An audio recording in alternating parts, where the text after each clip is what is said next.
a venir algunos recuerdos a la mente. Y también, sobre todo, para plantearnos nuevas formas de relacionarnos con las niñas, niños y adolescentes, que además ustedes pues trabajan directamente con esta población. Entonces voy a pasar a la presentación.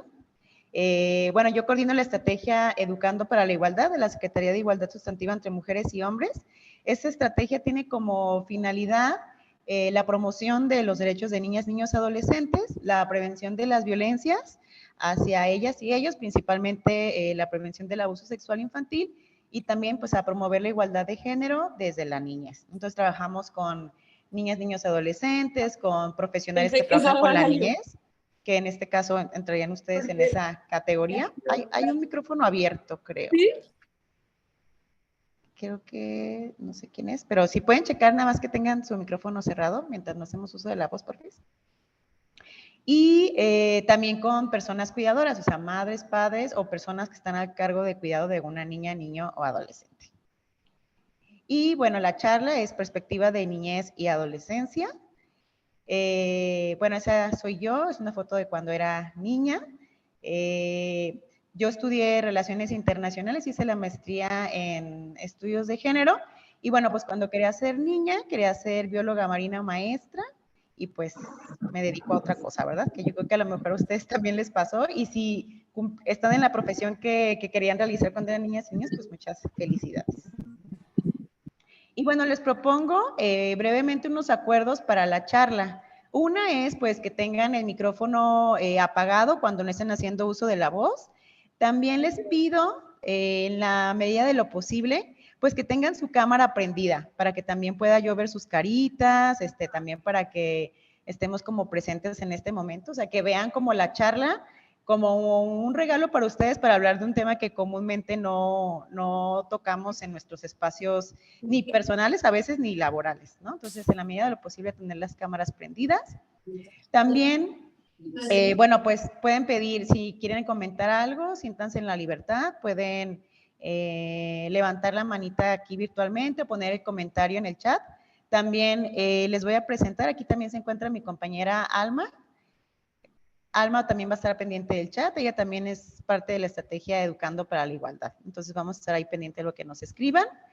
También cuando comentemos como algún relato, experiencia, pues procuremos siempre hacerlo desde primera persona, ¿no? Como evitar decir, es que siempre todas las personas, no, más bien como yo, a mí me ha pasado, ¿no? Como hablar como desde la experiencia propia. Y pues también que este es un espacio libre de violencias, que pues nos respetemos todas y todos y pues tener como escucha activa. Les digo que vean lo más como un regalo porque la verdad es que sí son temas que luego nos pegan, nos vamos a acordar de cosas. Y bueno, ay, no, sí, perdón, es que ya me estaba asustando. Bueno, el objetivo de la charla del día de hoy, pues como tenemos el tiempo limitado, es solamente de manera pues muy breve darles una introducción a los derechos humanos de niñas, niños y adolescentes y al concepto de adultocentrismo, que como vamos a ver más adelante, pues es uno de los sistemas que originan las violencias hacia niñas, niños y adolescentes. También antes de comenzar, les quiero pedir que se tomen un minutito, pueden cerrar sus ojos si quieren o con sus ojos abiertos, que nos remontemos a nuestra niñez, ya que vamos a hablar de derechos de niñas, niños, adolescentes. Nosotras siempre les hacemos la invitación como que regresen a ese momento y que recuerden cómo les trataban a ustedes cuando eran niñas, niños o adolescentes, cómo se sentían, ¿no? Las cosas que les gustaban, qué pensaban, qué les gustaba hacer, qué otras cosas les hubiera gustado que fueran diferentes de su niñez, o qué cosas que ustedes vivieron fueron tan positivas que consideran que las niñas, niños y adolescentes deberían poder vivir esas circunstancias, ¿no? También les invito a que recuerden si tomaban en cuenta su opinión en su familia cuando eran niñas, niños, adolescentes, si los educaban a través de premios o castigos, a qué le tenían miedo, qué eventos marcaron su niñez. Para las personas que ya son adultas también aquí en el grupo, ¿cómo ven, ahora que son personas adultas, cómo ven a esa niña, a ese niño que eran? Y también ya partiendo como de regresar un poquito a nuestra niñez, nos va a permitir pues sensibilizarnos un poquito en ver el mundo desde la postura de una niña, niño, adolescente. Muy bien, para ya entrar un poquito en el tema, vamos a definir pues qué es niñez, ¿no? La Convención de los Derechos de las Niñas, Niños, Adolescentes o del niño, como se le conoce regularmente, en el artículo 1 establece que una niña, niño, adolescente es un ser humano menor de 18 años de edad, ¿no? Y eso es aplicable solo para pues, los términos de la convención. Tenemos una amiga. Esto quiere decir que hay un micrófono abierto. Creo que ya. Esto quiere decir, por ejemplo, que la Organización Mundial de la Salud hace otras clasificaciones dependiendo, pues, al desarrollo cognitivo de nuestros cuerpos y demás, pero en términos legales se reconoce como niñez, pues, desde el nacimiento hasta los 18 años de edad, ¿no? También muchas especialistas y muchos especialistas definen la niñez como pues una etapa de desarrollo psicosocial de los seres humanos, ¿no? Y que pues dependiendo de esas etapas del desarrollo pues tienen ciertas habilidades, se tienen ciertos alcances como personas, ciertas dificultades y que pues el desarrollo es en teoría progresivo, ¿no? A menos de que existan otros contextos.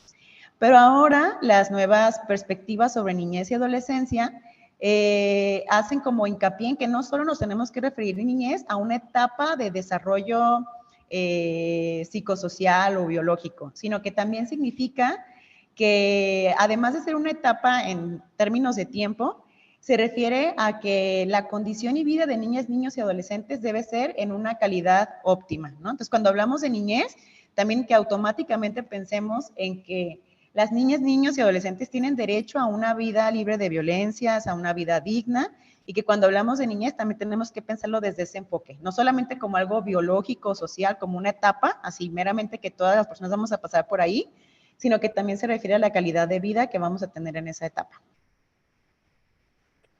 Y bueno, también pues estos enfoques de niñez también son relativamente nuevos, o sea, ahora se hablan de derechos de las niñeces y de las adolescencias, pero no sé si a ustedes les pasaba que cuando estudiaban, estaban más pequeños, eso no se hablaba, o sea, no se escuchaba de derechos, de adultocentrismo, los castigos físicos estaban normalizados en la escuela, en el hogar, ¿no? Entonces, también como parte de esos avances es que ya ahora nos referimos a niñez, niñeces o adolescencias, también en plural porque las condiciones y vidas de cada niño y niño son muy distintas, hay mucha pluralidad en las niñeces y las adolescencias, y ya no usamos el término de infancia, porque infancia hace referencia a una persona que es incapaz de hablar.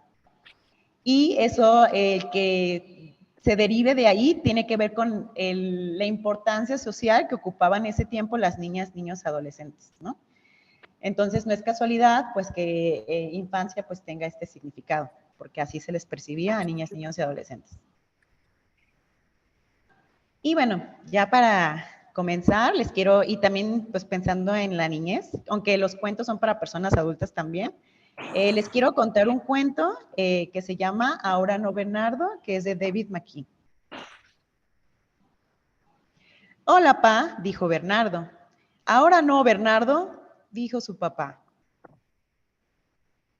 Hola, ma, dijo Bernardo. Ahora no, Bernardo, dijo su mamá. Hay un monstruo en el jardín y me va a comer, dijo Bernardo. Ahora no, Bernardo, dijo su mamá. Bernardo salió al jardín. Hola, monstruo, le dijo al monstruo. El monstruo se comió a Bernardo de un bocado. Luego el monstruo entró a la casa. ¡Ah! Hizo el monstruo detrás de la mamá de Bernardo. ¡Ay, ahora no, Bernardo! Dijo la mamá de Bernardo. El monstruo mordió al papá de Bernardo. Ahora no, Bernardo, dijo el papá de Bernardo. Tu comida está lista, dijo la mamá de Bernardo, y puso la comida frente al televisor. El monstruo se comió la comida, luego vio televisión. Después leyó una de las historietas de Bernardo y rompió uno de sus juguetes. Vete a la cama, ya te subí la leche, dijo la mamá de Bernardo. El monstruo subió las escaleras. Pero si soy un monstruo, dijo el monstruo. Ahora no, Bernardo, dijo la mamá de Bernardo. Bueno, quisiera preguntarles qué les pareció este cuento. No sé, ¿alguna vez se sintieron como Bernardo? ¿Qué creen que le pasó a Bernardo? ¿Qué situación se estaba viviendo ahí en ese hogar? Puede ser por el chat o si quieren hacer uso de la voz.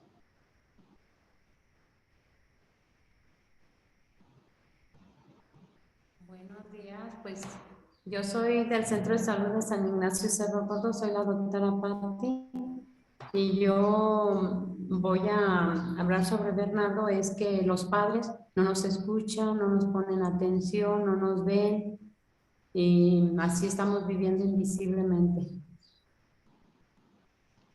Muchas gracias. Así es, ¿no? Bernardo está viviendo una negligencia ahí por parte de su mamá, papá, ¿verdad?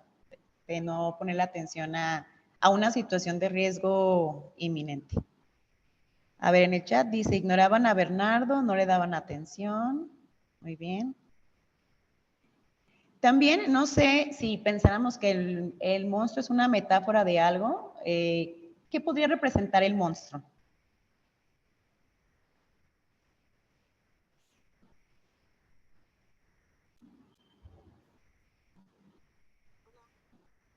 Agresividad y enojo. Gracias, Nancy. Hola, Hola. yo soy Carolina, promotora en el Centro de Salud de El Salto.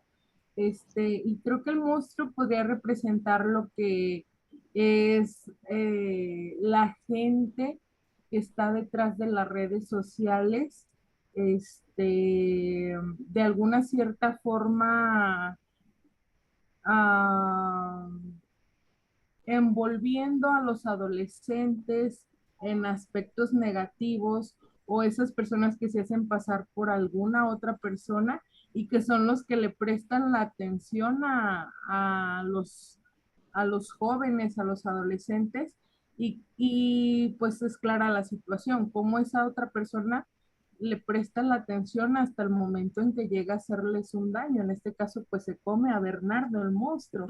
Y mientras los papás nunca han hecho caso, los papás siempre están ocupados en sus quehaceres y no les prestan la atención. Y es lo que está pasando en estos tiempos, que realmente los papás están tan ocupados que porque el niño, el adolescente, el joven no les esté interrumpiendo, lo único que hacen es de ahí está la tele, ahí está la tablet, ahí está el celular, y es como entretente tú mientras que yo puedo hacer mis ocupaciones, y no están viendo el daño que están causando o lo que les puede causar una tercera persona a sus hijos. Muchas gracias, Carolina. Sí, ¿verdad? O sea, como que el monstruo representa, pues puede ser, por ejemplo, como bien lo mencionas, el grooming, que es esto, que una persona se hace pasar por una niña o niño para cometer fraudes, para cometer abuso sexual infantil y otra serie de delitos, trata de personas. También aquí en el chat nos ponen los peligros con los que cualquier niño o adolescente se puede encontrar en la sociedad, desde abusadores, drogas, etcétera.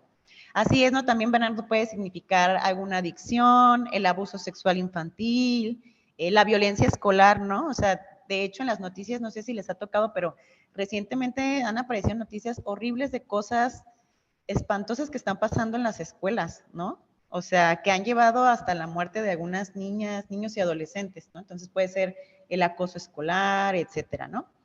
También si pensáramos en la mamá y papá de Bernardo también como una metáfora de la sociedad, ¿a quién podrían representar la mamá y el papá de Bernardo?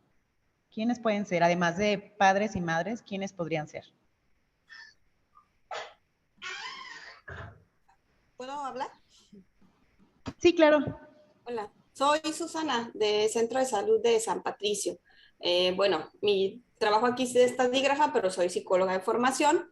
Y abonando un poquito a la pregunta anterior, creo que también una parte que representa este monstruo para los niños, niñas y adolescentes tiene mucho que ver también con sus propias emociones, los cambios que se van presentando a lo largo del desarrollo y las cuales para ellos son difíciles, una, de identificar, dos, de interpretar. Muchas veces se vuelven ese monstruo en donde no saben qué hacer con eso que están sintiendo, con eso que están pensando y se vuelve en su contra, ¿no? Se supone que para eso buscan el apoyo de mamá y papá para poder saber qué está pasando, por qué me siento de esta manera, por qué hoy estoy enojada sin tener un motivo, por qué hoy estoy triste. Y ese se vuelve un monstruo en que los va agotando emocionalmente, ¿no? Y pues ya a la otra pregunta, la mamá y el papá completamente ausentes por las demandas económicas, laborales, incluso de los propios padres, ¿no? Hablando como un ente, ser humano, que muchas veces no tienen la capacidad y no desarrollaron esa habilidad de ser padres suficientes, padres que emocionalmente no son capaces de sostener esos monstruos emocionales de los niños. Muchas gracias, Susana. Sí, ¿verdad? O sea, el rol de las personas cuidadoras es, pues, brindarles herramientas para la gestión de sus emociones y el autoconocimiento, ¿verdad? Pero pues si las personas no lo tenemos, no podemos compartir estrategias para la gestión de las emociones. Y sí, también, por ejemplo, ahora que lo mencionas, pues el monstruo también podría presentar problemas de salud mental, ¿no? Depresión, trastornos de ansiedad, o sea, una gran gama que de hecho a partir del COVID hemos visto pues que son ya, bueno, que siempre estuvieron ahí, pero que ahora son más visibles y que tal vez sí empeoraron con todo esto del COVID. Muchas gracias, Susana. Y también aquí recuperando un comentario del chat, el monstruo puede ser una metáfora de lo que se está formando en el interior de un niño, depresión, ansiedad, frustración, soledad, que va muy ligado a lo que comparte Susana. Y nosotros como personal que trabaja con adolescentes. Así es, ¿verdad? O sea, las mamás, los papás podrían ser una metáfora de la familia, de los docentes, de las instituciones, ¿no? Y alguna vez que en un taller mostramos este cuento, alguien hizo una aportación que me gustó mucho, que fue que lo que resaltaba del cuento esa persona es que Bernardo sí pidió ayuda. Y es verdad, o sea, hubo un pedido constante de ayuda que no fue escuchado. Y en el caso de niñas, niños, adolescentes es muy común que eso suceda, ¿no? Como que a veces está el mito de que no piden ayuda, pero en realidad hay mil formas por las que piden ayuda y a veces las personas no estamos capacitadas para escucharlo o que también nos sentimos con miedo, ¿no? Porque también pues vivimos en una realidad en nuestro estado, en nuestro país, que a veces activar ciertos mecanismos, sobre todo siendo servidoras, servidores públicos en temas de violencia nos da miedo, ¿no? No sabemos a quién nos enfrentamos, no nos sentimos como con suficientes herramientas, entonces, y nosotros que trabajamos en gobierno, honestamente también pues hay una desconfianza en las instituciones de acceso a la justicia y no es gratuito, ¿verdad? O sea, entonces como que es toda una cosa muy compleja. También, aquí hay otro comentario, nosotros mismos podemos ser el monstruo cuando se les niega el servicio en el centro de salud y no nos damos cuenta de la importancia de una atención adecuada y oportuna. Muchas gracias, Silvia. Así es, ¿no? O sea, en general, yo creo que todas las servidoras, servidores públicos, al prestar un servicio y no tener bien alerta, o sea, no tener esos lentes para visibilizar posibles situaciones de violencia, todas y todos nos volvemos el monstruo, ¿no? Porque muchas veces, dependiendo la función de cada institución, pero a veces son la primer puerta donde las personas llegan a pedir ayuda o de nosotros podríamos detectar situaciones de violencia y a veces la ignorancia, no tener preparación o el miedo, como mencionaba, pues a veces eso nos impide tomar acción. Y bueno, también ¿quieres hablar, Carlos? Bueno, Julio. Está prendido el micrófono de Carlos.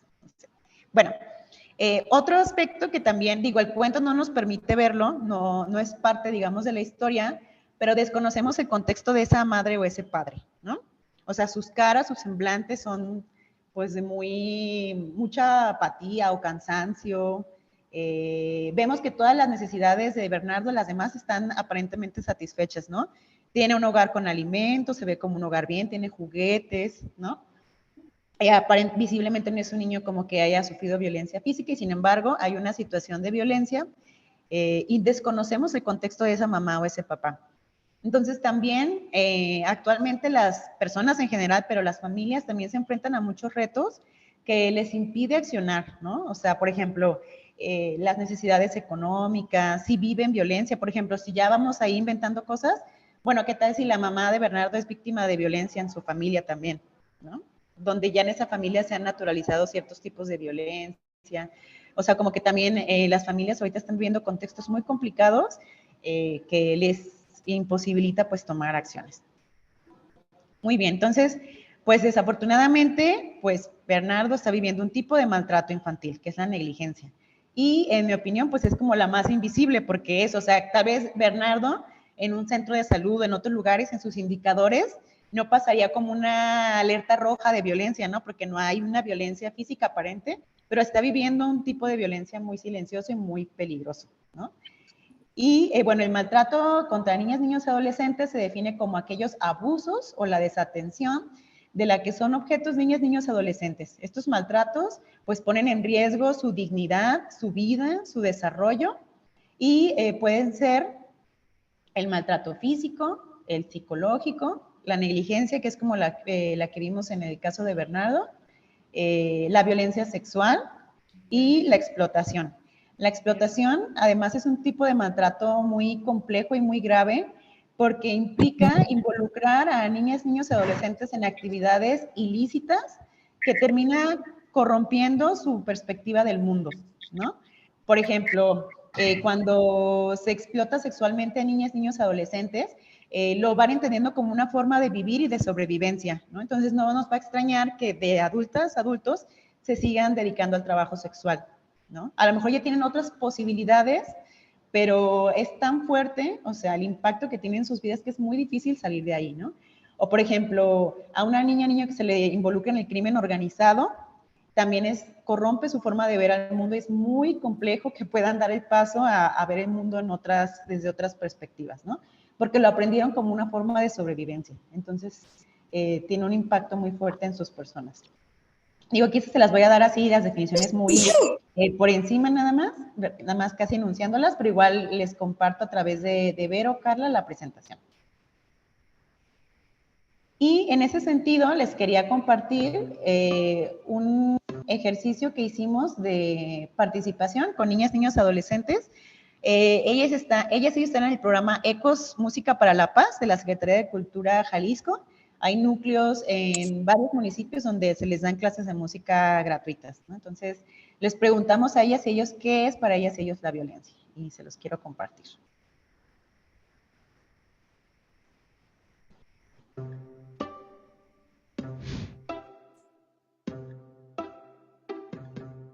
La violencia es como una agresión hacia mi persona o hacia cualquier otra persona. Una falta de respeto enorme hacia una persona. Que no den a respetar los derechos que tienes como persona. Atentar contra la estabilidad y la integridad física. Es un daño psicológico, sexual, emocional, físico. Y la identificas pues cuando te empiezas a sentir mal o ya no te empiezas a sentir cómodo, no tienes esa confianza. Comprenderte. Cuando te aprecian. El escucharte. Con respeto, hablándome bien. O cuando te cuidan a ti. Que escuchen. Que escucharan. Que me creyeran. Que creyeran, porque como es, ay, no es cierto. No hacen mucho caso a lo que uno dice. Porque muchas veces cuando uno es menor no cree que alguien te pueda hacer eso. O sea, que escuchen nuestra historia y que no la minimicen. Que respeten lo que sea que decide y que no minimicen lo que estoy sintiendo. Porque eso hace que después ya no tengamos el valor de ir a reportar. Que puedan apoyarme a lo que sea que esté pasando. Y que me apoyaran a saber cómo manejar ese problema. Pues bien, con respeto, que no me haga nada. Tener a personas que estén dispuestas a escuchar y dar una solución a los problemas. Que trate de ver las necesidades de los niños, niñas y adolescentes para que vivamos mejor. Que puedan respetar nuestros derechos, no nos los quiten. Hagan más caso a los niños que sufren de muchas desigualdades en la escuela. A que ya no me digan prieta en la escuela. Que penen eso. Que podamos también expresar nuestro sentir ante ellos. El pueblo los eligió para que hagan del pueblo un mejor lugar. La violencia nos afecta a todos.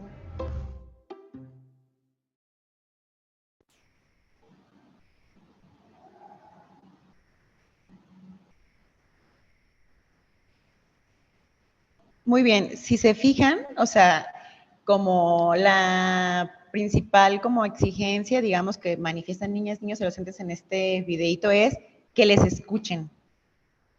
Todas y todos dijeron que les escuchen. Y si se fijan, es el mismo problema que pasa en el cuento con Bernardo, ¿no? Entonces, como sociedad, las personas adultas tenemos un gran problema en escuchar a las niñas, niños y adolescentes.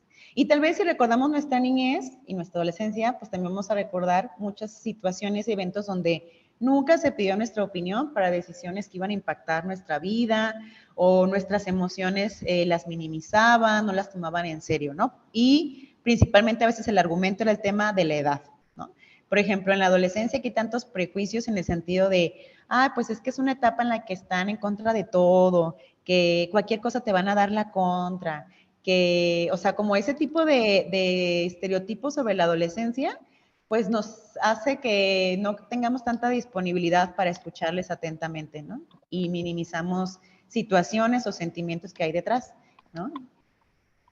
Y en ese sentido, pues una de las sistemas que sigue reproduciendo las violencias en niñas, niños, adolescentes es el adultocentrismo, ¿no? Desafortunadamente nadie nos escapamos de él, o sea, igual que el machismo, o sea, es un trabajo constante que tenemos que estar deconstruyéndonos y sobre todo y con mucho más hincapié, pues las servidoras, servidores públicos que trabajamos directamente con niñeces y adolescencias, ¿no? El adultocentrismo se refiere a la relación desigual que hay entre las personas adultas y las niñas, niños, adolescentes solamente por su edad, ¿no? Claro que ya en la realidad se cruzan otros aspectos, por ejemplo, no solo si eres niña o niño, bueno, no solo si eres, si tienes 6 años, si no eres niña, si eres niño, también hay diferencias. Si perteneces a una comunidad indígena, si tienes alguna discapacidad, pues se va haciendo más grande la brecha de desigualdad, ¿no? Pero el adultocentrismo se refiere principalmente a esa relación de poder que hay entre las personas adultas y niñas, niños, adolescentes y la juventud, ¿no? También este sistema pues es histórico, ¿no?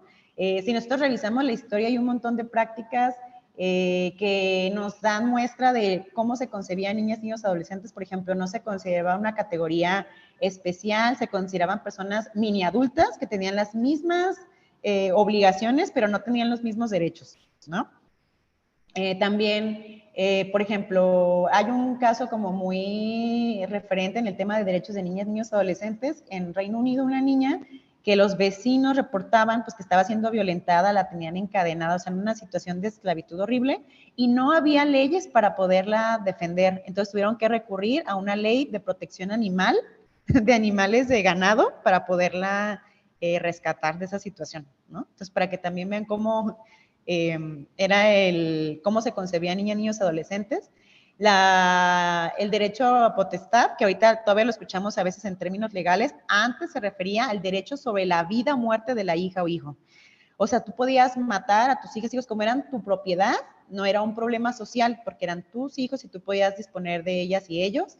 De hecho, si vemos muchos mitos griegos, hay muchas situaciones de abandono de hijas e hijos, que iban y los abandonaban a un monte, porque ya no querían tenerlos, ¿no? Entonces, pues sí, así es como el resultado de procesos históricos en el que no hemos considerado como iguales a niñas, niños y adolescentes. Pero ¿sabes qué? Y obviamente el adultocentrismo marca pues como violaciones a sus derechos muy graves, hasta actitudes del día a día que pueden ser pues discriminatorias y que tienen efecto en la vida de las personas, ¿no? De hecho, y no me dejarán mentir, si aquí hay psicólogas, psicólogos, terapeutas, pues esas cosas que nos pasan en la niñez nos persiguen de por vida, ¿no? Afectan a nuestra persona, ¿no? La violencia tiene un efecto en nuestras vidas.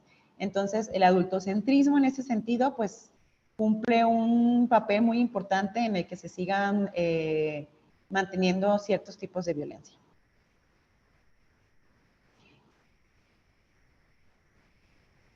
Bueno, antes de pasar ejemplos, por ejemplo, el adultocentrismo lo podemos ver tanto en actitudes de la cotidianidad, como lo vamos a ver ahorita, pero también en las políticas públicas, ¿no?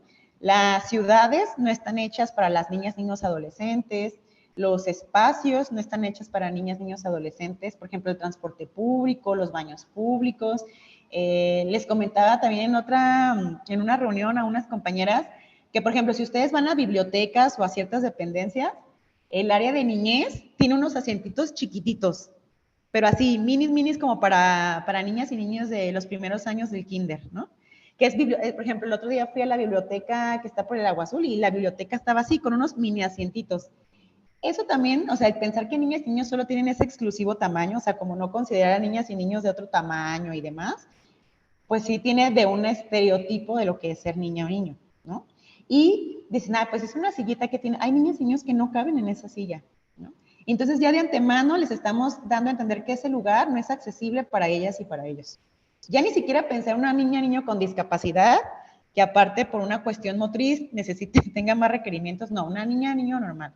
Y, por ejemplo, en un curso de verano que tuvimos hace unos años, teníamos una actividad que se llamaba el manifiesto de las niñas, porque ese curso era solo para niñas, y una niña puso en un papel que de las cosas que más le dolían era que no cabía en los juegos de los parques. Entonces, imagínense, es que sí es el mensaje, que este lugar no es para ti, ¿no? Entonces es porque no tienen, desde la política pública no estamos teniendo esas perspectivas. Y en la vida diaria, pues lo escuchamos mucho en frases, ¿no? Por ejemplo, cuando tú te mantengas, entonces tú decides, mientras vivas aquí vas a hacer lo que yo digo. Cuando preguntan, ¿pero por qué? ¿Pero por qué me pones este castigo? Pues porque yo digo, ¿no? Sin ninguna explicación, porque yo soy la persona que manda y como tú eres niño y no aportas económicamente, pues esta no es tu casa, porque el mensaje ahí es que esa no es su casa, imagínense qué grave es. Entonces también no nos va a extrañar que cuando tengan algún problema no recurran a su familia, porque no lo sienten como su hogar, como algo propio. El adultismo, pues son ya todas aquellas acciones o conductas que se derivan del adultocentrismo, en las cuales pues están cargadas con un montón de estereotipos y con una relación de poder. Por ejemplo, se invisibiliza a las niñas, niños y adolescentes. ¿Qué va a saber esta niña o este niño? Haz lo que te digo porque yo lo digo y punto. Y a usted, ¿quién le ha preguntado su opinión? No sé si les tocó esa a mí sí me tocó de niña, de que si por accidente estás escuchando una plática y comentabas algo, ¿y a usted quién le preguntó su opinión? Esta es plática de adultos, váyase para allá, ¿no? O también invisibilizar en el sentido de tener temas de conversación inadecuados en frente de niñas y niños, ¿no? También entre las familias se da mucho esa dinámica y están teniendo charlas que no son apropiadas para ellas y ellos y parece que no figuran ahí, ¿no? La otra es subestimar las capacidades para asumir responsabilidades y tomas de decisiones. Por ejemplo, cuando seas grande ya vas a poder opinar sobre cierto tema, eres muy chico para entenderlo, es una etapa, ya vas a crecer y aprenderás cómo son las cosas, ¿no? Como que las personas adultas siempre nos hablamos como que la edad nos ha dado la suficiente madurez y experiencia sobre ellas y ellos y que algún día, o sea, como la meta alcanzada es la adultez porque ya entenderás. Pero honestamente las personas adultas también tenemos problemas de inmadurez, tenemos mucha desinformación, ¿no? Y no somos pues la verdad andando, ¿no? También las personas adultas pues tenemos cosas en las que no podemos pues ser ejemplo a veces, ¿verdad? También. No se reconoce a niñas, niños, adolescentes como sujetos o sujetos de derechos o con su papel activo en la sociedad, ¿no? Por ejemplo, nosotros en las intervenciones luego escuchamos que dicen, no, pues es que yo sí estoy a favor de los derechos de las niñas, niños, adolescentes, pero que eso no se convierta en libertinaje, ¿no? O sí tienen derechos, pero también tienen deberes. Entonces, es como, a ver, los derechos, si bien todas las personas ciudadanas tenemos responsabilidades socialmente, ¿no? Y hay también todo un marco legal que nos obliga a ciertas conductas, no están, o sea, si tú no cumples con tus deberes, pierdes tus derechos. No, los derechos no están en condición. Incluso una persona que es detenida, que está privada de su libertad porque cometió un delito, sigue teniendo derechos, ¿no? Entonces, no están, si haces esto, tienes derecho a esto, no, ¿no? Y tampoco los derechos tienen que ver con temas como de, o sea, bueno, está relacionado al tema de crianza en el sentido que la crianza debe respetar los derechos de niñas, niños, adolescentes, pero no se refiere a eso, ¿no? No quiere decir que no puedas establecer límites, que tengan que asumir responsabilidades, no. Los derechos son aquellos, que ahorita lo vamos a ver un poquito más adelante, son como las cuestiones básicas que necesitamos las personas para poder tener una vida digna y sobrevivir. Así es como lo básico, ¿no? Entonces no están a condición de otras cosas y tampoco tiene que ver con la libertad o el libertinaje como le llaman, ¿no? También, por ejemplo, que estas prácticas de llamar a las personas adultas de usted, pero no hay una forma especial de llamar a niñas, niños, adolescentes. Que en el tema, como que siempre tienes que respetar a todas las personas adultas por ser adultas, ¿no? Cuando el mensaje debe ser, debes respetar a todas las personas por ser personas, no porque son adultas, ¿no? Y eso es un factor luego determinante en temas de prevención de abuso sexual infantil, porque las niñas, niños, adolescentes sienten que tienen que respetar y obedecer a esas personas adultas, ¿no? Entonces entran como en un, aunque estén en situaciones incómodas, como el mensaje que les insertamos todo el tiempo fue que tienen que obedecer a las personas adultas y respetarlas, pues después no tienen herramientas para decir que no frente a las cosas que les piden, ¿no? Entonces, también en temas de prevención es muy importante considerar que no tenemos que hacer ese tipo de comentarios en niñas, niños, adolescentes.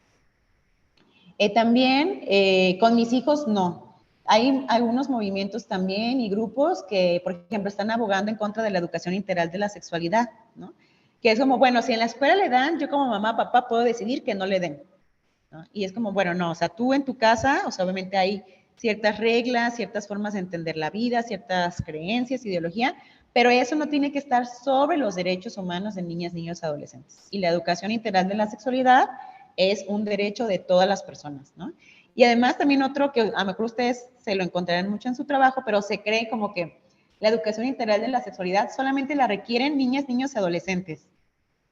¿No? Como que ya eres adulto y tú ya no necesitas educación, ¿no? Integral de la sexualidad. Y es para toda la vida, o sea, en todos los procesos que tenemos como personas, pues necesitamos educación integral de la sexualidad. Y también no es que las personas adultas tengamos toda la información sobre educación integral de la sexualidad, ¿no?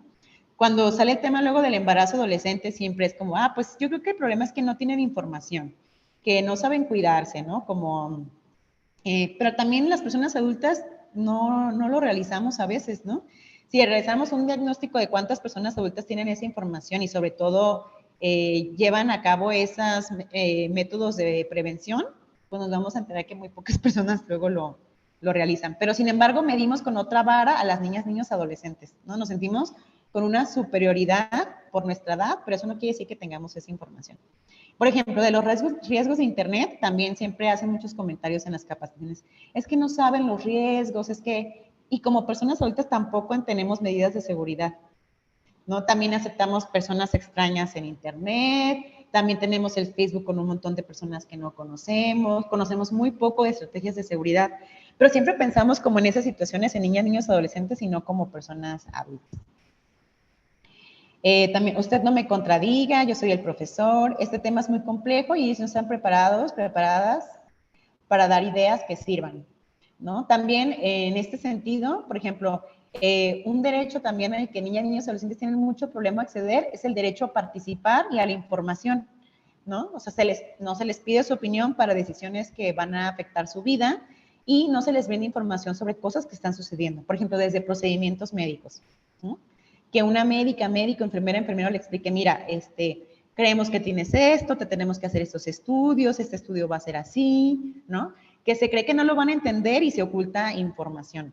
Evidentemente, pues hay como, cómo les podemos brindar la información es progresivo, depende a muchas circunstancias, a su edad y demás, pero hay formas de informar a niñas, niños, adolescentes sobre los procedimientos. Y creo que eso tendría un impacto en cómo se realiza ese proceso, ¿no? Por ejemplo, cuando te van a sacar un diente, si estás asustada, asustado, si el dentista te explicara, mira, se va a sentir así, va a pasar esto, pero no te preocupes si te duele, hazme esta seña. Yo creo que hasta el procedimiento sería más amable para la profesionista o el profesionista que está en ese proceso, ¿no? Y bueno, también que niñas, niños y adolescentes no cuentan con la autonomía sobre su cuerpo, ¿no? Esto quiere decir que, por ejemplo, las personas adultas, las familias principalmente sienten con la libertad, por ejemplo, de golpear, ¿no? Como medida de un castigo correctivo. También como hacer tocamientos, por ejemplo, no me refiero a los de índole sexual, sino como nalgadas, pellizcos, jaloncitos, que a lo mejor no generan un daño físico, incluso a lo mejor no dolor, pero que son sin el consentimiento de las niñas o niños. De cuando se molestan esas niñas o niños, ay, no aguantas nada, pues es que es broma o cosas así, ¿no? Yo recuerdo que mi papá tenía a veces nos daba como pellizquitos, como en la parte de los brazos y nos descuidábamos, y cuando nos quejábamos nos decía, ay, te estoy entrenando para la vida. O sea, imagínense, o sea, cómo concebía él, o sea, pues al revés, tenía que entrenarme a que si yo digo que no, me respeten, ¿no? Pero bueno. Y en ese sentido, por ejemplo, también en temas de interrupción legal del embarazo, que seguro ustedes lo han de ver, pues las familias se sienten propiedad del cuerpo de esas niñas, niños y decidir por ellas, pues, ¿no? Incluso aunque sea un derecho, quieren, desean anteponer pues su voluntad sobre el derecho de la niña. Y bueno, también les comparto esta imagen que nos compartió una compañera de Cipina y me gustó mucho, que dice, hija, cuando crezcas quiero que seas asertiva, independiente y que tengas fuerza de voluntad. Pero mientras seas niña, quiero que seas pasiva, moldeable y obediente. ¿Está claro? Me gusta mucho porque es un ejemplo de los mensajes como contradictorios que damos como sociedad a las niñas, niños, adolescentes, ¿no? Queremos formar personas responsables, independientes, que sean capaces de defender sus derechos, de decir no cuando no se sientan cómodas, cómodos, pero en la crianza no lo estamos haciendo, ¿no? Porque mi voluntad es la ley, porque no te escucho, si dices que no, vale más lo que yo te estoy diciendo, porque no te permito ser responsable de ciertas cosas, ¿no? Porque también luego entran como hay prácticas de mucha sobreprotección y no te permito serte responsable de ciertas cosas, o porque dudo hasta de tu capacidad para hacerte responsable de ciertas cuestiones. Entonces, esa persona, pues, así como deseamos que esa persona sea, pues va a estar complicado porque le estamos dando toda la educación y los mensajes contrarios a eso, ¿no? Y bueno, también les quiero compartir unas preguntas que creo que nos sirven como un semáforo para nosotras y nosotros de ver cuándo estamos cayendo en conductas adultistas, ¿no? Por ejemplo, pensar en alguna situación, ¿no? Que pase con una niña o niño. Por ejemplo, una niña o niño quebró un plato, ¿no? En la mesa. Entonces, pues yo me molesto y le grito, ay, pues es que nunca pones atención, eso te pasa por estar distraído, por estar jugando a la hora de la comida. Entonces sería preguntarme, ¿trataría a una persona adulta de esta manera? ¿Qué pasaría si una amiga va a mi casa y accidentalmente, igual que el niño, quiebra un plato? O sea, yo no me agarraría diciéndole, es que estás distraída, eso te pasa por estar el celular en la comida, ni siquiera tendría el atrevimiento de gritarle, ¿no? Entonces, si nos empezamos a revisar nuestras actitudes así, si de verdad tendríamos esos comportamientos con las personas adultas, yo creo que ese podría ser nuestro marcador para decir, ay, Dios, creo que detrás de esto hay como una actitud adultista de mi parte, ¿no? Por ejemplo, también, ¿le hablaría a una persona adulta usando ese tono de voz? ¿No?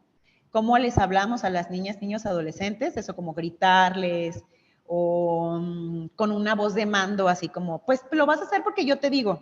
O sea, no le diríamos eso a una compañera de trabajo o a nuestras parejas, ¿no? O nuestras amigas. Esto lo vas a hacer porque yo te digo. No lo haríamos así, ¿verdad?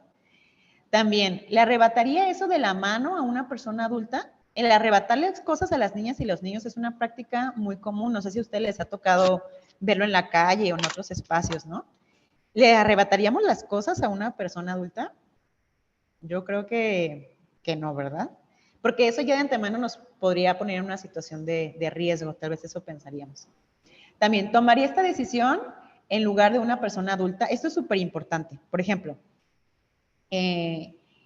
yo no, a lo mejor yo pienso, pues yo no podría obligar a una persona adulta a meterse a un curso de algo que no le gusta, ¿no? No me atrevería a obligarla, no tengo las herramientas para obligarla. Pero sin embargo sí lo hago con niñas, niños y adolescentes, ¿no? O sea, obligar, como que sienta que yo tengo el poder de, por ejemplo, simplemente, yo como facilitadora eso me pasa, que a veces, pues nosotros esperamos que las personas a las que les impartimos las capacitaciones, pues estén súper atentas, súper participativas y demás, ¿no? Pero hay cosas que pues no se pueden obligar, ¿no? O sea, porque cada persona tiene su proceso, no sabemos si están teniendo una doble jornada, desconocemos el contexto de las personas, ¿no? Entonces, yo con esas personas adultas no las voy a castigar, así como te voy a sacar porque te estás durmiendo, ¿no? o te voy a decir esto porque no estás poniendo atención, y sin embargo, tal vez con niñas, niños, adolescentes lo haríamos. Sentimos esa atribución de hacerlo. Yo pensando pues como en una docente en una escuela, ¿no? Como en los castigos no serían iguales a una persona adulta que una niña, niño, adolescente, ¿no? Entonces se le ve como para rastrear ahí como, ¿esto le diría a una persona adulta? También, si tendría esta expectativa sobre una persona adulta. Por ejemplo, cuando fue lo del COVID y que las clases eran virtuales y que eran, o sea, había escuelas que pusieron su jornada normal virtual, o sea, si entraban a las 8, salían a las 12, si entraban a las 7 de la mañana, salían a la 1 de la tarde, ¿no? Y muchas familias, pues, vivieron momentos de mucha frustración porque las niñas y niños se dormían, se cansaban, se enfadaban, ¿no? Y era como los regaños, y tienes que, y luego, pues, pensar como que también venía como de una actitud, pues, de rebeldía o flojera, o no sé, ¿no? Pero las personas adultas no aguantaríamos conectadas tampoco esas horas. Y también cabecearíamos, y también nos enfadaríamos, y tal vez apagaríamos la cámara y nos dormiríamos un ratito, ¿no?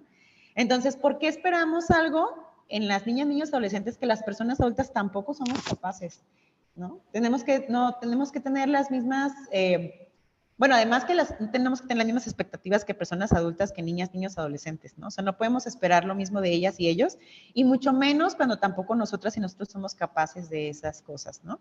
Por ejemplo, a que estén quietos, que no hablen con personas, que en las clases, ¿no? Eso es imposible porque no pasa en los grupos de personas adultas. Y si ustedes se dedican a dar cursos, ustedes lo saben, o sea, hay cosas que no se pueden detener, ¿no? Que cabecee una persona, es normal, ¿no? Entonces no hay que medir con otra vara más exigente a niñas, niños, adolescentes, ¿no? También limitaría el comportamiento de una persona adulta de esa forma, que pueden entrar ahí lo de los castigos y demás, y escucharía el problema de una amiga o amigo de la misma manera, ¿no? A veces cuando las niñas, niños nos cuentan cosas como problemas que tienen en la escuela, sobre todo yo creo que más en la adolescencia, ¿no? Cuando nos cuentan sus problemas, los tomamos a veces como que no son tan en serio, que están exagerando, como que, ay, pues son cosas de la edad, ¿no? Pero preguntarnos así, si escucharíamos, si una persona adulta nos contara los mismos problemas, lo escucharíamos con la misma atención y detenimiento. Entonces creo que estas preguntas nos ayudan a como empezar a rastrear nuestros adultocentrismos interiorizados que tenemos. También usamos muchas frases que tienen una carga adultocéntrica. Por ejemplo, ay, qué infantil eres. Es que es súper infantil para referirse a términos de inmadurez, ¿no? Pero te estás refiriendo a infantil, o sea, si hace referencia a niña, niño, adolescente. O se comporta como quinceañera, ¿no? O sea, como esas expresiones tienen una carga, pues, adultocéntrica, ¿no? Y de cómo percibimos a las niñas, niños, adolescentes. También que no hay que naturalizar, por ejemplo, es que todas las adolescentes y todos los adolescentes siempre quieren contradecir a las personas adultas, ¿no? O sea, como ese tipo de estereotipos, pues, tienen una carga adultocéntrica que tenemos que ir erradicando. Y bueno, ¿cómo podemos frenar este tipo de violencia que genera el adultocentrismo, ¿no? Porque el adultocentrismo, por ejemplo, si nosotros regresamos un poquito al cuento de Bernardo, también el que no le tomen importancia que él está hablando de un monstruo, tiene una carga adultocéntrica, ¿no? Eso es muy común con niñas y niños, ¿no? Así como, ay, pues es que estás imaginando, de mamá vi una sombra, ¿no? O mamá pasó esto, estás imaginando. Incluso en temas de abuso sexual infantil, que es tan delicado, no les creen. Así como, es que malinterpretó, es que se lo imaginó, es que escuchó en un lugar eso y ya lo repitió, ¿no? O sea, tiene que ver con el adultocentrismo. Entonces, el adultocentrismo puede derivar en todos los tipos de violencia que normalmente les compartí. Y bueno, ¿cómo vamos a frenar ese tipo de violencia? Las personas adultas debemos asumir nuestros límites, incluir y reconocer la importancia de la participación de niñas, niños, adolescentes, reconocer los derechos de niñas, niños, adolescentes y transformar el sentido de autoridad en las relaciones sociales. Primeramente tenemos que ser conscientes que solo por el hecho de la edad, ya sin agregarle más cosas que las hay, tenemos una relación de poder frente a niñas, niños, adolescentes. Porque socialmente se nos enseña todo el tiempo que hay que obedecer a las personas adultas, ¿no? Y que normalmente vemos desde esa superioridad a niñas, niños, adolescentes, ¿no? Y usamos esas expresiones como, ay, estos mocosos, o ay, venían unos mocosos en el camión, súper inmaduros, o no sé, ¿no? Siempre los vemos como desde arriba, ¿no? Entonces, darnos cuenta, primero, reconocer que hay una relación de poder, que las niñas, niños y adolescentes tienen derechos y sobre todo, y es en lo que más como sociedad nos va a costar más trabajo porque es a lo que menos tienen acceso niñas, niños y adolescentes, es el derecho a participar, a opinar, ¿no? Sobre las decisiones que van a impactar su vida, sobre políticas públicas, sobre decisiones familiares, sobre cómo van a recibir los servicios. Por ejemplo, no sé, a lo mejor ustedes, no sé si ya han realizado o no, pero algún mecanismo de participación de niñas, niñas y adolescentes, o sea, su opinión sobre los servicios, pero también qué proponen para mejorarlos, ¿no? Y también, porque, por ejemplo, que no solamente es que opinen, porque para mí me pueden opinar, yo les pido su opinión, pero después con esa opinión no hago nada, no se refleja en ninguna acción ni en ningún cambio. Entonces, esa no es una participación, esa es una, pues, simulación de una participación, ¿no? Entonces, generar mecanismos que sientan que son partes ellas y ellos en cómo se toman las decisiones y que vean que su decisión sí fue tomada en cuenta, ¿no? Y bueno, la otra es que además estamos obligados por ley, todas las personas, pero todavía más las personas servidoras públicas. Porque cuando nosotras no ofrecemos un servicio digno, es una violación a derechos humanos. En ese momento, quienes representamos al Estado somos las servidores públicos. Y en ese sentido, pues estamos obligadas por ley. Hay un principio que es el interés superior de la niñez, o en algunos documentos se encuentra también como interés superior del niño, que se estableció por primera vez en la Convención de los Derechos de la Niñez. México lo ratificó en 1990. Eso quiere decir que en cuanto lo ratifica, lo tiene que trasladar a toda su legislación local. Y si ustedes se fijan, se firmó en el 90 y fue hasta el 2011 que el principio se incorporó en la Constitución. Y eso habla de un tema de prioridad y voluntad política. Si se tardaron tantos esos años, pues es el reflejo de la sociedad de que no se veía como un tema importante, ¿no? Porque si eso fuera una reforma económica o de otro tipo, se los juro que hubiera estado lo más pronto posible. Y bueno, el interés superior de la niñez establece que todas las actuaciones y decisiones del Estado tienen que velar y cumplir con ese principio de interés superior de la niñez, garantizando de manera plena sus derechos. Los niños y las niñas tienen derecho a la satisfacción de sus necesidades de alimentación, salud, educación y sano esparcimiento para su desarrollo integral. Este principio deberá guiar el diseño, ejecución, seguimiento y evaluación de políticas públicas dirigidas a la niñez. Eso también quiere decir que todas las personas, no importa el rol que ocupemos en esa dependencia, tenemos que tener perspectiva de niñez, tenemos que ofrecer un trato digno a la niñez y tenemos que darle ese carácter de prioridad a niñas, niños, adolescentes y velar por su interés. También otra cosa que viene a abonar el interés superior de la niñez es que se contrapone con esa visión adultocéntrica en el que yo sé lo que es mejor para ti, porque yo puedo suponer lo que es mejor para niñas, niños y adolescentes. Pero en realidad, pues tenemos que generar mecanismos de participación para que ellas y ellos puedan también formar parte en las decisiones que les van a afectar. Por eso les decía que igual si no han generado algún mecanismo de participación, sería pues muy bueno que lo generaran, que también ellas y ellos hicieran propuestas. Y aparte, cuando involucras a las personas en cosas que les impactan, lo ven como proyectos como suyo. Y eso puede ser una herramienta para que los programas sobrevivan los cambios de administración, ¿no? Porque si las personas sienten ese programa como suyo, va a ser muy difícil, o sea, o se van a protestar si llega una administración que quiere cambiar un programa o terminar con una acción. Entonces, el interés superior de la niñez también es, o sea, es un derecho, es un principio para actuar y es un principio como legislativo. O sea, ya en todos nuestros, que ahorita vamos a ver cómo el interés se refleja en todo nuestro marco normativo de protección de niñas, niños y adolescentes. También es el parámetro para las personas encargadas de tomar decisiones públicas y también en el ámbito privado. Recordemos que en el ámbito privado, o sea, tienen las mismas obligaciones, o sea, por ejemplo, las empresas tienen una responsabilidad de proteger niñas y niños adolescentes, ¿no? Por ejemplo, en la prevención del trabajo infantil, ¿no?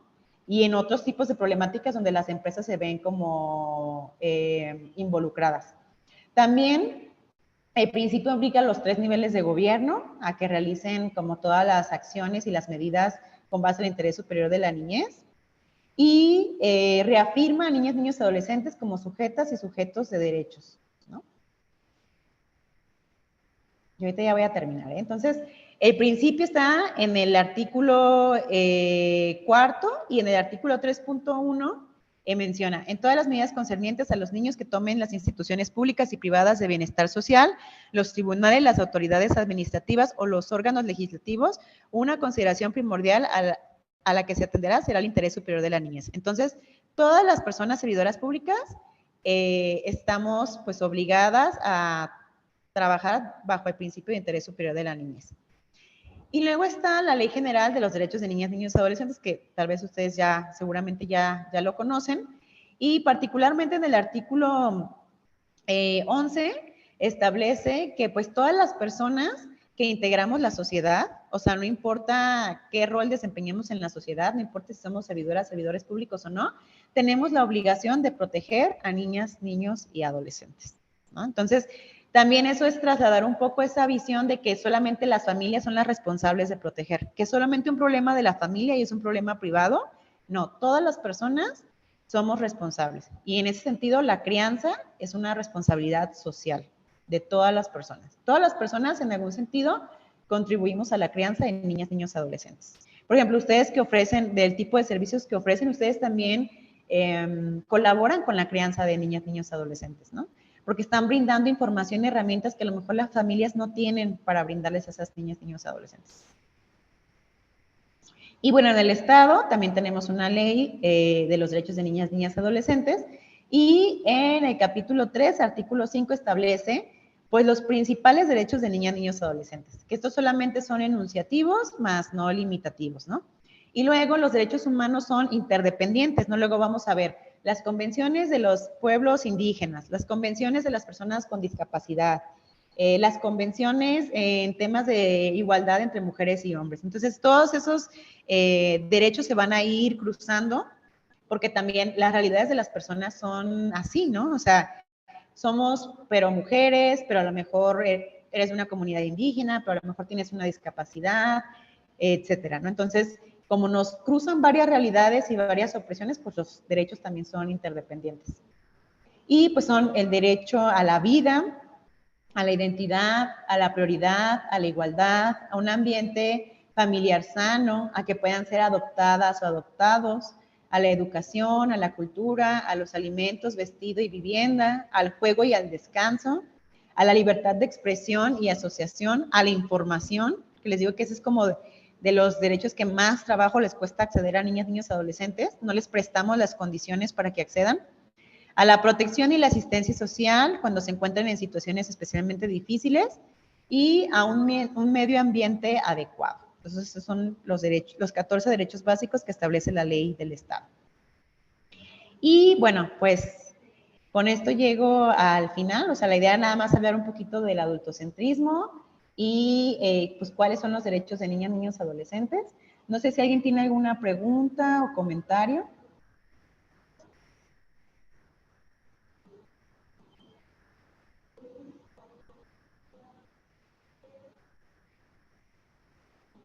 Pues muchas gracias por su ponencia, la verdad estuvo muy interesante. Hay cosas que aún hay personas que siguen normalizándolo, lo del adultocentrismo, pero poco a poco ya compartiendo lo de la norma, compartiendo lo de los derechos de los jóvenes y adolescentes, creo que se ha podido ir cambiando un poco y aún nos falta mucho, pues, pero creo que ya vamos por buen inicio y muchas gracias por su ponencia. Muchas gracias, Carolina. No, pues gracias a ustedes y igual ahí vamos a estar colaborando con ustedes. Muchas gracias. Pues de mi parte sería todo, Carla, pero no sé si quieren agregar algo más. Bueno, a mí me gustaría solo como agradecerte el espacio y pues que creo que hoy nos dejaste como tarea a todos, ¿no? Eh, mm, Como lo decías, o sea, hay que empezar en primera persona y hay a lo largo de la charla como muchas cosas que yo las vi propias, ¿no? Chin, como de repente le hablo a mis sobrinos, ay, al ratito lo vemos y lo platicaba aquí con Vero que si ella me pide algo, estamos aquí trabajando, jamás le contestaría de esa manera. Entonces creo que hasta en lo propio, en lo que parece chiquito, creo que ahí es donde debemos de empezar y llevarlo a la práctica, ¿no?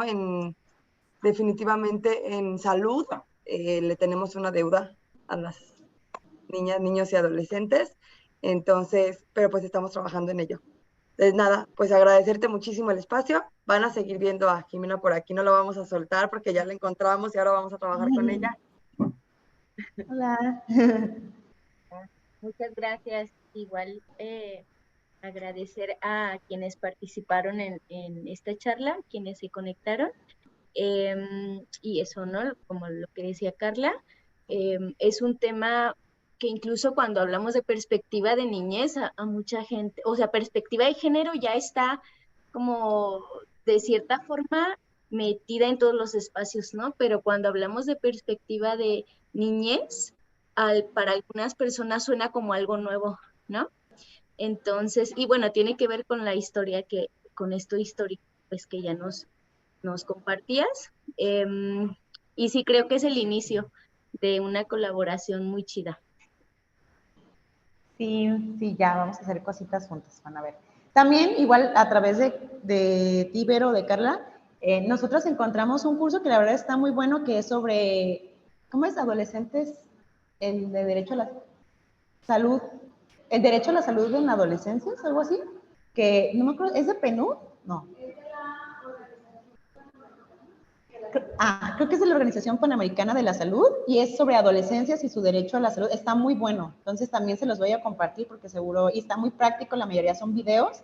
Entonces también se los hago llegar porque también les ayude para tener más herramientas. Y pues de mi parte sería todo. Y nosotros lo compartimos. Pues muchísimas gracias.